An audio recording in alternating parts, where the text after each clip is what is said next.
सान्ताली techno YouTube channel पहाटा खन सागुन दाराम। तेहेኛᱜ video दो mobile आते चिकाते चैनल आर्ट बनावा ओना बखरा गे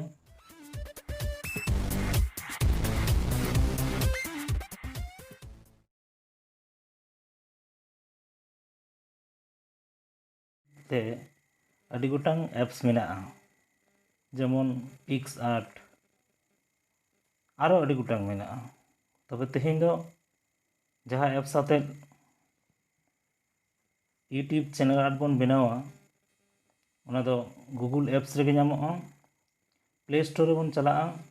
प्ले स्टोर रे चलाव कते नोडे बन ऑला कानाभा ग्राफिक एंड डिजाइन इन निया लाई सर्च लेदा ओनाते ओय पहिलो रेगे हिजुग कना ओय नोडे खन बन डाउनलोड कते नोडे खन बन कमिया। इᱧ दो जेहेतु डाउनलोड गे मेनाआ ओनाते नोडे खन दो उडुगोग कना। नितो दो चलो बन ना एप्स रे बन बोलोना। ओय नोडे डाउनलोड मेना तिᱧा ओना कानाभा एप्स रे बन बोलोना। कानाभा एप्स रे बन बोलो लेनखान गे चितान रे मिदटा सार्चिंग ऑप्शन मेनाआ। ओना सार्चिंग ऑप्शन रे चलाव कते नोडे बन ओला यूट्यूब चैनल आर्ट यूट्यूब ऑल लेखान गे चितान रे हिजुग कना यूट्यूब चैनल आर्ट नोडे बन सर्च लेखान गे नोआ पेज ओपन ऑफ नोआ पेज रे नोआ जहां ᱧᱟᱢᱚᱜ ᱠᱟᱱᱟ ᱱᱚᱣᱟ ᱫᱚ टेम्पलेट्स को मेता कना। नोआ टेम्पलेट्स को हताव कते हबन चैनल आर्ट बन बनाव दाड़ेया। आबार नोडे फाका मिदटांग ऑप्शन मेना ब्लैंक नोडे खन बन कराव दाड़ेया। ओय जोजन धारे ना लातार रे जहां प्लस बटन ᱧᱮᱞᱚᱜ कना नोडे खन टेक्स्ट हताव गानोआ। टेक्स्ट तो ओय उनका कते नोडे एडिटिंग गानोआ। नोडे टच लेखान गे एडिटिंग गानोआ। तो नोडे खन आरो अडी गोटांग ऑप्शन मेनाआ। तो नोडे खन दो तेहेñ दो बाबन करावदा। नोडे खन दो उडुगोग कना दिए ओने जहां टेम्पलेट्स मेनाआ ओना टेम्पलेट्स खन गे तेहेñ दो चैनल आर्ट बन बनावा। ओनवाटा ऑप्शन इñ हताव केदा ओना लाहारे नोडे बन ñेल लेगे ओय अडी गोटांग टेम्पलेट्स मेनाआ। और चितान से रकाब इदी लेखान गे गादा गादा टेम्पलेट्स मेनाआ। नोडे खन मिदटांग जहांटा गेम कुसियाग कान ओना हताव कते एडिट गानोआ। तो इन दो नोडे ओना पहिलो सेना ओना गिñ हतावदा जे नोआ लातार एडिट ऑप्शन मेनाआ। एडिट ऑप्शन रे बन चलाआ। तले खान गे डाउनलोडोग कना डाउनलोड होइना। डाउनलोड कते गे ओय मोबाइल रे एकदम जोजन धारे लातार रे कोन रे ओय प्लस बटन ᱧᱮᱞᱚᱜ कान दो नोडे खन एडिट गानोआ। ओना माड़ांग ओना स्क्रीन रे जहां ऑल ᱧᱮᱞᱚᱜ कान दो ओना स्क्रीन रे बारदान बन टच लेखान गे नोडे खन गे एडिट गानोआ। और एडिट कते जहां निजेरा चैनल रा ᱧᱩᱛᱩᱢ बन एमा ओय इᱧ एमाक कना।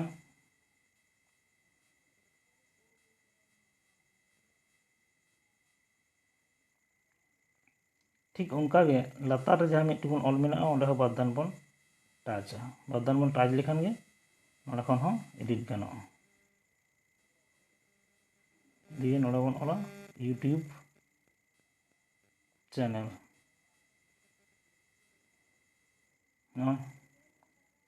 तो नोआ परे हो ओय लातार आरो बन ᱧᱮᱧᱟᱢᱮदा ओना दो हुयुग कना नोडे अडी गोटांग फॉन्ट मेनाआ। आम जहांटा फॉन्टम कुसियाग कना ओनाटा फॉन्ट तेगेम व्यवहार दाड़ेया। ओंडे शुधु ओना चिन्ह मेना कदो ओना को प्रीमियम फॉन्ट कना ओना लगित तो पैसा लगाआ। तो फ्री फॉन्ट हो गादा मेनाआ ABYS नोआ फॉन्ट बन लगाव लेखान चिका हुयुग कना प्रथमत अगे ना डाउनलोडोगा तापर ओना कमिया।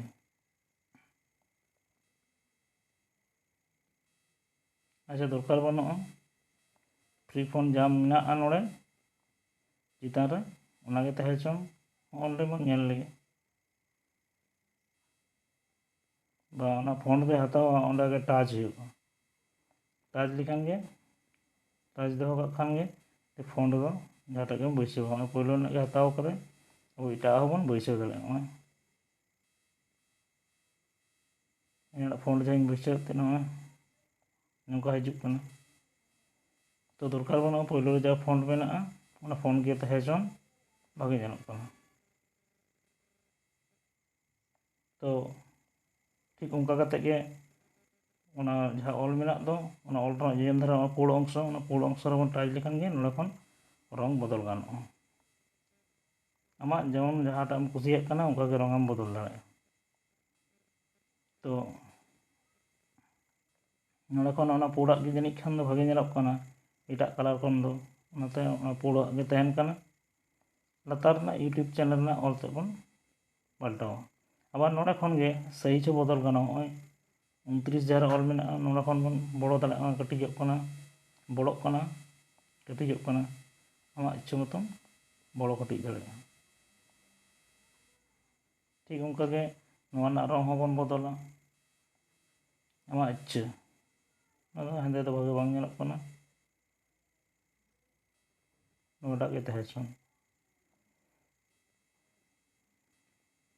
ठीक है जे और नोड़े जहाँ ऑप्शन को मेना स्पेसिंग ऑल को हानते नाते सहा गानोगा और चितान ऑल इन सहाय तो जहाँ एडिटा ओंडे टाच हुआ तारपर लातार जहाँ ऑप्शन हिजुग कना ओंडे खन बड़ो कटिज दाड़ेयागा कटिज बड़ो गानोगा स्पेस सहा गानोगा। तो दरकार बानुगᱼा सुर सुर गे भागे ñeलोग कना। ठीक है ओनागे तहेयना और ओना साथे नोड़े दो आदो कोनो ऑप्शन बानुगᱼा। तो नित हाबिज दो हमाय नोंका हेज कना हय एकदम नोवा स्क्रीन रना एकदम चितान धारे जहाँ डाउनलोड ऑप्शन मेनागा एबार ओना डाउनलोड ऑप्शन रेबन टाच लेखान गे प्रिपेयरिंग योर डिजाइन डाउनलोडोग कना। नोवा डाउनलोड कमप्लीट लेनखान गे ओंडे खन जहाँ फोटो बन एडिट केद दो नोवा गे यूट्यूब चैनल ऐड कना और गूगल क्रोम रे चलाव कते नोडे खन गे यूट्यूब रना चैनल ऐड बदल गानोगा। नोंका कते गे तेहेयाग नोवा चैनल ऐड बनाव रना ट्यूटोरियल दो नोडे गे मुचाद हुयुग कना।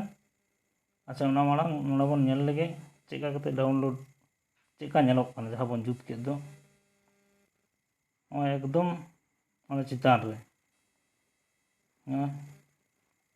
जहाँ बन एडिटिंग किदा। ठीक गया एबार नोवा छवि आते अब यूट्यूब चैनल रना चैनल ऐड बन बदला एंडे खान गे हुईना मा एनखान